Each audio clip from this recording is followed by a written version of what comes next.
Assalamualaikum warahmatullahi wabarakatuh. Salam FKIP Cakap, cerdas, amanah, kompeten, andal, dan pembaharu. Perkenalkan, saya Laili Etika Rahmawati. Di sini saya akan menyampaikan materi tentang program kreativitas mahasiswa atau sering juga disebut dengan PKM. Program PKM merupakan program yang rutin diselenggarakan oleh Simpelmawa dari Kementerian Pendidikan dan Kebudayaan Republik Indonesia. Ada beberapa hal yang perlu saya sampaikan berkaitan dengan program PKM ini. Yang pertama, program PKM itu dibagi menjadi 3 jenis secara umum. Yang pertama, sering disebut dengan PKM 5 bidang. PKM 5 bidang ini terdiri dari PKM penelitian atau sering disebut dengan PKMP. Yang kedua adalah PKM pengabdian masyarakat atau sering disebut dengan PKMM. Yang ketiga disebut dengan PKMT atau PKM teknologi. Yang keempat disebut dengan PKMK atau PKM kewirausahaan. Dan yang kelima disebut dengan PKMKC atau PKM Karsa Cipta. Untuk jenis PKM yang kedua sering disebut dengan PKMKT atau disingkat dari PKM Karya Tulis.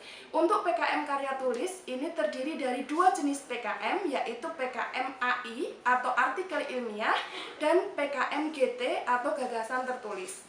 Untuk jenis PKM yang terakhir yaitu disebut dengan PKM GFK atau PKM gagasan futuristik dan konstruktif. Ini bedanya dengan PKM-PKM yang sudah saya sebutkan sebelumnya. Untuk PKM GFK ini bentuknya bukan karya tulis ilmiah, melainkan berupa video inovatif yang berorientasi pada SDGs. Sehingga teman-teman yang nanti pada saat teman-teman menjadi mahasiswa semua pasti akan merasakan bagaimana nikmatnya mengerjakan PKM. Karena ini semuanya nanti akan diwajibkan untuk melakukan itu, maka teman-teman semuanya harus mengetahui PKM itu apa. Nah, untuk PKM perlu saya sampaikan kepada teman-teman bahwa untuk PKM ini setiap tahun selalu ada pedoman yang baru. Sehingga ketika menyusun PKM, teman-teman harus update terlebih dahulu pedoman PKM yang baru. Untuk tahun ini yang digunakan adalah PKM tahun 2020. Baru saja terbit pedoman PKM yang sifatnya adalah adendum. Sehingga nanti teman-teman untuk mempelajari PKM ini berdasarkan pada pedoman yang terbaru yaitu tahun 2020 dilengkapi dengan pedoman yang adendum. Karena pelaksanaannya ada sedikit perubahan. Di masa pandemi ini, pelaksanaan PKM yang sebelumnya dilaksanakan secara luring, saat ini semuanya harus dilaksanakan secara daring. Dan ini pun juga berdampak pada besarnya biaya PKM yang diberikan oleh Belmawa kepada mahasiswa penerima PKM. Yang semula itu rincian dana yang bisa didapatkan oleh mahasiswa sekitar 5 sampai dengan 12.500.000. Saat ini dana yang diberikan oleh Belmawa minimal 3.500.000 dan maksimal 5 juta. Tetapi pelaksanaannya semuanya dilaksanakan secara daring. Perlu saya sampaikan kepada teman-teman berkaitan dengan program kreativitas mahasiswa ini, sebenarnya yang dipertaruhkan di sini bukan hanya kreativitas, tetapi juga ketaatan terhadap pedoman yang sudah diterbitkan oleh Belmawa. Jadi teman-teman sebelum nanti membuat PKM, teman-teman harus benar-benar membaca panduan itu dengan seksama. Karena ketika teman-teman idenya sangat bagus, tetapi disajikannya itu tidak sesuai dengan pedoman, maka di tahap awal pasti akan gugur terlebih dahulu.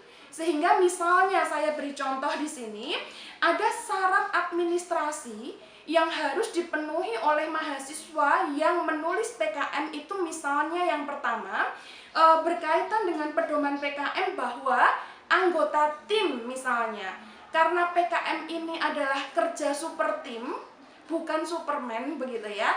Sehingga untuk anggota itu berdasarkan pada buku pedoman itu minimal 3 mahasiswa, ada yang bisa sampai 5 mahasiswa. Tetapi karena minimal di sini adalah 3 mahasiswa, maka tidak boleh PKM itu diajukan secara mandiri.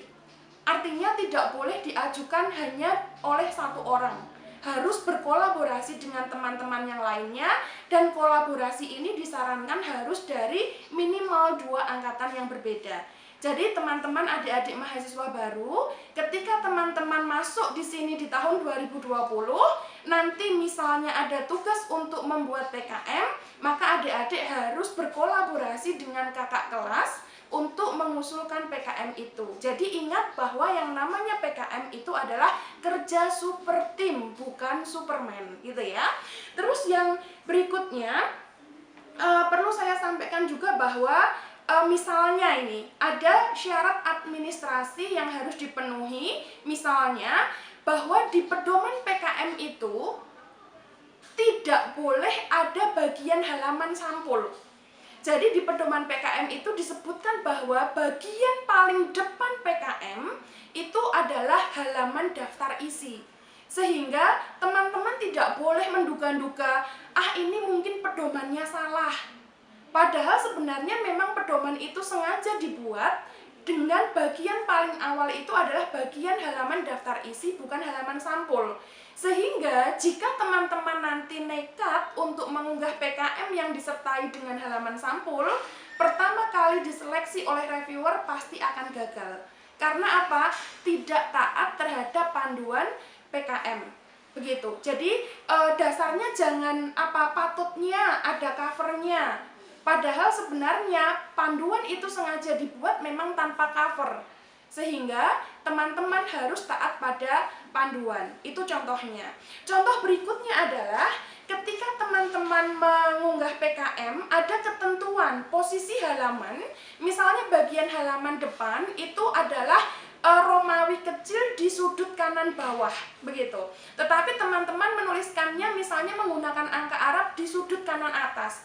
Baru bagian sekecil itu saja, kalau teman-teman salah, ya sudah intinya itu tidak bisa dilanjutkan lagi. Meskipun proposal yang dibuat itu sebagus apapun, tapi kalau dari sisi administrasi itu tidak memenuhi persyaratan itu, maka harapannya sudah sirna di situ. Jadi itu ketentuan yang harus dipenuhi. Selain itu juga teman-teman, selain orientasinya pada administrasi misalnya ya, nanti di bagian bab 4 itu ada biaya dan jadwal yang akan diverifikasi ke bagian bawah. Itu akan ada justifikasi anggaran. Jadi misalnya di bab 4 itu disebutkan biayanya 5 juta, maka di bagian lampiran juga harus 5 juta. Jadi di situ ada bagian-bagian yang bisa dicek oleh reviewer apakah ajuan yang dilakukan oleh mahasiswa itu relevan di bagian bab 4 dan di lampiran atau tidak. Nah, selain itu juga teman-teman, hal yang paling tidak boleh dilakukan, yang paling fatal akibatnya adalah pemalsuan tanda tangan. Jadi PKM itu kan dibuat harus ada tanda tangan ketua tim, harus ada tanda tangan anggota tim, harus ada tanda tangan dosen pembimbing, juga harus ada tanda tangan pimpinan universitas. Jadi biasanya ada WD3, ada WR3.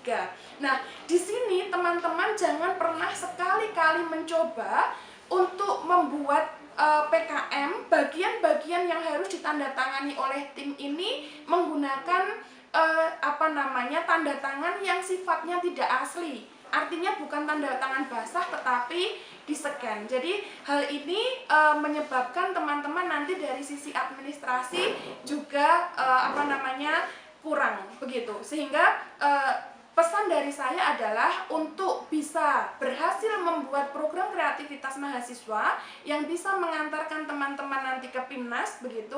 Yang pertama harus taat terhadap administrasi dari panduan, dan yang kedua tentunya ide yang disampaikan harus luar biasa. Begitu teman-teman, saya rasa sedikit penjelasan saya berkaitan dengan program kreativitas mahasiswa. Sukses selalu untuk teman-teman semua. Selamat datang di FKIP Universitas Muhammadiyah Surakarta. Salam cakap, cerdas, amanah, kompeten, andal, dan pembaharu. Sekian, Assalamualaikum warahmatullahi wabarakatuh.